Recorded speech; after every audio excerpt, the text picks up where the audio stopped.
ತಿಂಡಿ ತಿನ್ನಿ. ರೀ, ಏನ್ ಯೋಚನೆ ಮಾಡ್ತಿದ್ದೀರಾ? ತಿಂಡಿ ತಿನ್ನಿ.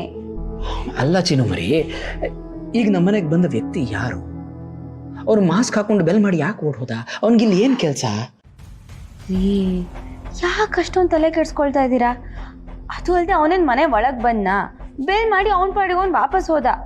ಹೋಗ್ಲಿ ಬಿಡಿ, ಇಷ್ಟೊಂದು ತಲೆ ಕೆಡ್ಸ್ಕೋಬೇಡಿ. ಚಿನ್ನು ಮರಿ, ತಲೆ ಕೆಡಿಸ್ಕೊಳ್ದೆ ಹೇಗಿರಕ್ಕಾಗತ್ತೆ ಹೇಳಿ? ಅಲ್ಲ, ಅವ್ನು ಒಳಗೆ ಬಂದಿದ್ರೆ ಇಷ್ಟೊಂದು ಟೆನ್ಷನ್ ಆಗ್ತಿರ್ಲಿಲ್ಲ. ಅವ್ನು ಯಾರು ಅಂತ ಗೊತ್ತಾಗಿದ್ದಿದ್ರೆ ಪ್ರಾಯಶಃ ಸಮಾಧಾನನೂ ಆಗ್ತಿತ್ತು.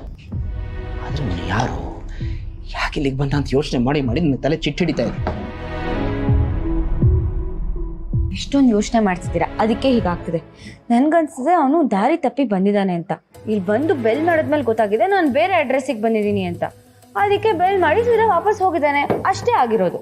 ಇಲ್ಲ ಚಿನ್ನು ಮರಿ, ಅವನು ಬೇಕು ಅಂತಾನೆ ನಮ್ಮ ಮನೆಗೆ ಬಂದಿದ್ದಾನೆ. ಎಲ್ಲೇ ಹೋಗಿದ್ರೆ ಕಾಲಿಂಗ್ ಬೆಲ್ ಒತ್ತಾ ಇರಲಿಲ್ಲ.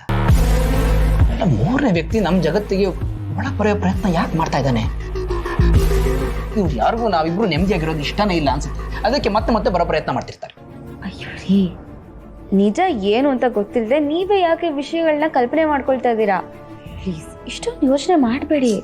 ಚಿನ್ನು ಮರಿ, ಈಗ ನಾನು ಮನೇಲಿದ್ದೆ ಓಕೆ, ಆದರೆ ನಾನು ಇಲ್ಲದೆ ಇರೋ ಪರಿಸ್ಥಿತಿನಲ್ಲಿ ಅವನೇನಾದ್ರು ಮನೆಗೆ ಬಂದು ನಿಮ್ಗೇನಾದ್ರು ಹೆಚ್ಚು ಕಮ್ಮಿ ಆಗಿದ್ದಿದ್ರೆ ನಾನು ಏನು ಮಾಡಬೇಕಾಗಿತ್ತು ಹೇಳಿ?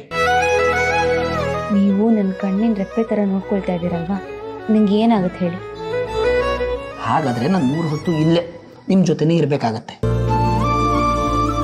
ಆದರೆ ಒಂದ್ಸಲಿ ಬಂದು ಹೋಗಿರೋ ವ್ಯಕ್ತಿ ಮತ್ತೆ ಬರೋದಿಲ್ಲ ಅಂತ ಏನು ಗ್ಯಾರಂಟಿ ಇದೆ ಚಿನ್ನು ಮರಿ? ಸಾಕು ಸಾಕು ಸಾಕು, ನನಗೆ ಮತ್ತೆ ಇದೇ ವಿಷಯದ ಬಗ್ಗೆ ಮಾತಾಡೋಕೆ ನಂಗೆ ಇಷ್ಟ ಇಲ್ಲ. ನಾನು ಆಗಲೇ ಹೇಳಾಗಿದೆ, ಅವನು ದಾರಿ ತಪ್ಪಿ ಬಂದಿದ್ದಾನೆ ಅಷ್ಟೇ.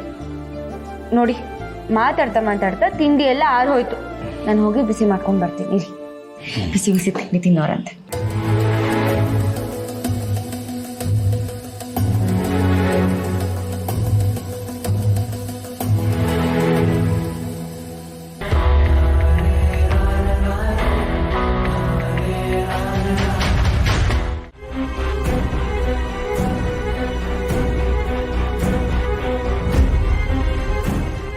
ಈಗ ನನ್ನನ್ನೇ ನೋಡಿ, 5 ಲಕ್ಷ ಕಳ್ಕೊಂಡೆ, ಆದರೂ ನನ್ನ ಪಾಲಿನ ಕೊಡ್ತಿಲ್ವಾ? ನನ್ನ ಲೆಕ್ಕಾಚಾರ ಯಾವತ್ತೂ ತಪ್ಪಾಗಲ್ಲ.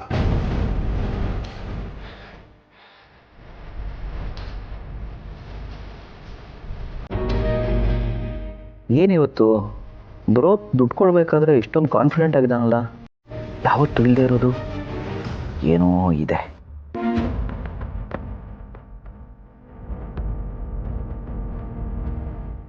ಅತ್ತೆ,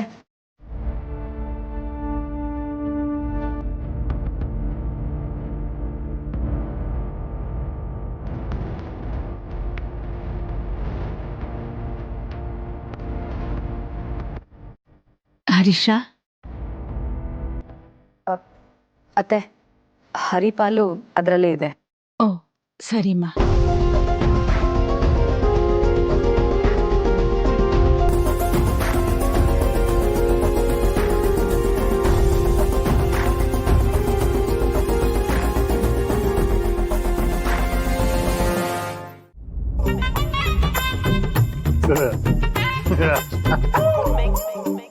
ಏನು ಅಷ್ಟೊಂದು ಖುಷಿಯಾಗಿದೆಯಾ? ಹೌದು ಕಣ, ಖುಷಿಯಾಗಿದ್ದೀನಿ. ನಿಂಗೆ ಗೊತ್ತಾಯ್ತಾ? ಹೂಕೋಸ್ಕರ ಅಳಿದೆಯಲ್ಲಪ್ಪ ನಿನ್ನ ಮುಖ, ಅದು ನೋಡೋರು ಗೊತ್ತಾಗಲ್ವಾ? ನಮ್ಮ ಮನೆಯಲ್ಲಿ ನನ್ನ ಹೆಂಡ್ತಿಗೆ ಬಿಟ್ರೆ ಎಲ್ಲ ನೀನೇ ಕಣ ಕಂಡಿಡಿಯೋದು. ಆಯ್ತು ಬಿಡಪ್ಪ. ಹಾಂ,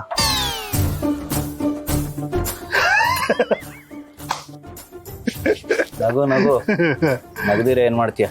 ಅಪ್ಪಂಗೆ ಏನೋ ಒಂದು ಹೇಳಿ ದುಡ್ಡು ಇಸ್ಕೊಂಡ್ಬಿಟ್ಟೆ, ಎಲ್ಲ ಸಾಲ್ವ್ ಮಾಡ್ಕೊಂಡು ಆರಾಮಾಗಿದ್ಯಾ, ನಗ್ತೀಯ. ನನ್ನ ಕತೆ ಹೇಳಿ. ನಿನಗೇನಪ್ಪ ಬಿಸ್ನೆಸ್ಸು ಲಕ್ಷ ಲಕ್ಷ ಎಣಿಸ್ತಾ ಇದೆಯಾ? ನನಗೆ ಹೇಳಕ್ಕೆ ಬಂದ್ಬಿಟ್ಟ. ಇಲ್ಲ ಬ್ರೋ, ವ್ಯಾಪಾರ ಯಾಕೋ ಸರಿ ಆಗ್ತಿಲ್ಲ.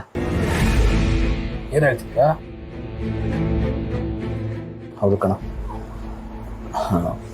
ಬಿಸ್ನೆಸ್ಸಲ್ಲಿ ಲಾಸ್ ಆಗಿ ಅಲ್ಲಲ್ಲಿ ಸಾಲ ಮಾಡ್ಕೊಂಬಿಟ್ಟಿದ್ದೀನಿ. ಅವರಿಂದ ಇವ್ರಿಗೆ, ಇವರಿಂದ ಅವ್ರಿಗೆ ಸಾಲ ತೀರಿಸೋದ್ರಲ್ಲೇ ಆಗೋಗಿದೆ. ಕೂತ್ಕೆಗೆ ಬಂದ್ಬಿಟ್ಟಿದೆ ಕಣೋ.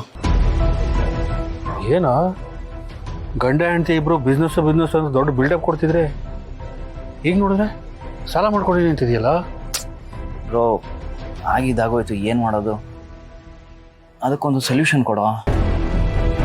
ಹಲೋ, ಅಪ್ಪನ ಹತ್ರ ನೀನು ದುಡ್ಡು ಇಸ್ಕೊಂಡಿಯಲ್ಲ, ಅವರು ಯಾರ ಹತ್ರ ದುಡ್ಡು ಇಸ್ಕೊಂಡ್ಬಂದ್ರು ಅಂತ ಗೊತ್ತಾ ನಿಮ್ಗೇನಾದರೂ? ಗೊತ್ತಿದ್ರೆ ಹೇಳೋ, ನಾನು ಅವ್ರ ಹತ್ರ ಹೋಗಿ ಸಾಲ ಇಸ್ಕೊತೀನಿ. ಏನಾ ಅಷ್ಟೊಂದು ಸಮಸ್ಯೆ ಮಾಡ್ಕೊಂಬಿಟ್ಟಿದ್ಯೇನಾ? ಏನು ಮಾಡಲಿ ಬ್ರೋ, ನನ್ನ ನಸೀಬು ಖರಾಬ್ ಆಗಿದೆ. ಇದಕ್ಕೆ ನೀನೇನಾದರೂ ಐಡಿಯಾ ಕೊಡ್ಬೇಕಣ್ಣ ಪ್ಲೀಸ್. ಲವ್, ಕೈಯಲ್ಲಿ ಬೆಣ್ಣೆ ಇಟ್ಕೊಂಡು ತುಪ್ಪಕ್ಕೆ ಊರೆಲ್ಲ ಅಲ್ದಾಡಿದ್ರಂತೆ, ಹಂಗಾಯ್ತಲ್ಲ? ಏನು ಮಾತಾಡ್ತಿದ್ಯಾ ಬ್ರೋ? ಒಗಟೊಗಟಾಗಿದೆ, ಸ್ವಲ್ಪ ಬಿಡಿಸಿ ಹೇಳ್ಬಾರ್ದಾ? ನೋಡ, ನಿನ್ನ ಪ್ರಾಬ್ಲಮ್ಗೆ ನಮ್ಮ ಮನೆ ಒಳಗಡೆನೇ ಸೊಲ್ಯೂಷನ್ ಇದೆ. ನಮ್ಮನೆಲ್ಲ ನೀನು ಯಾರಿಗೂ ಈ ವಿಷಯ ಬಾಯ್ ಬಿಡಂಗಿಲ್ಲ. ನೀನೇನ ಯಾರಿಗಾರು ಹೇಳ್ತೀನಿ ನಾನು, ಒಳ್ಳೆ ಕತೆ.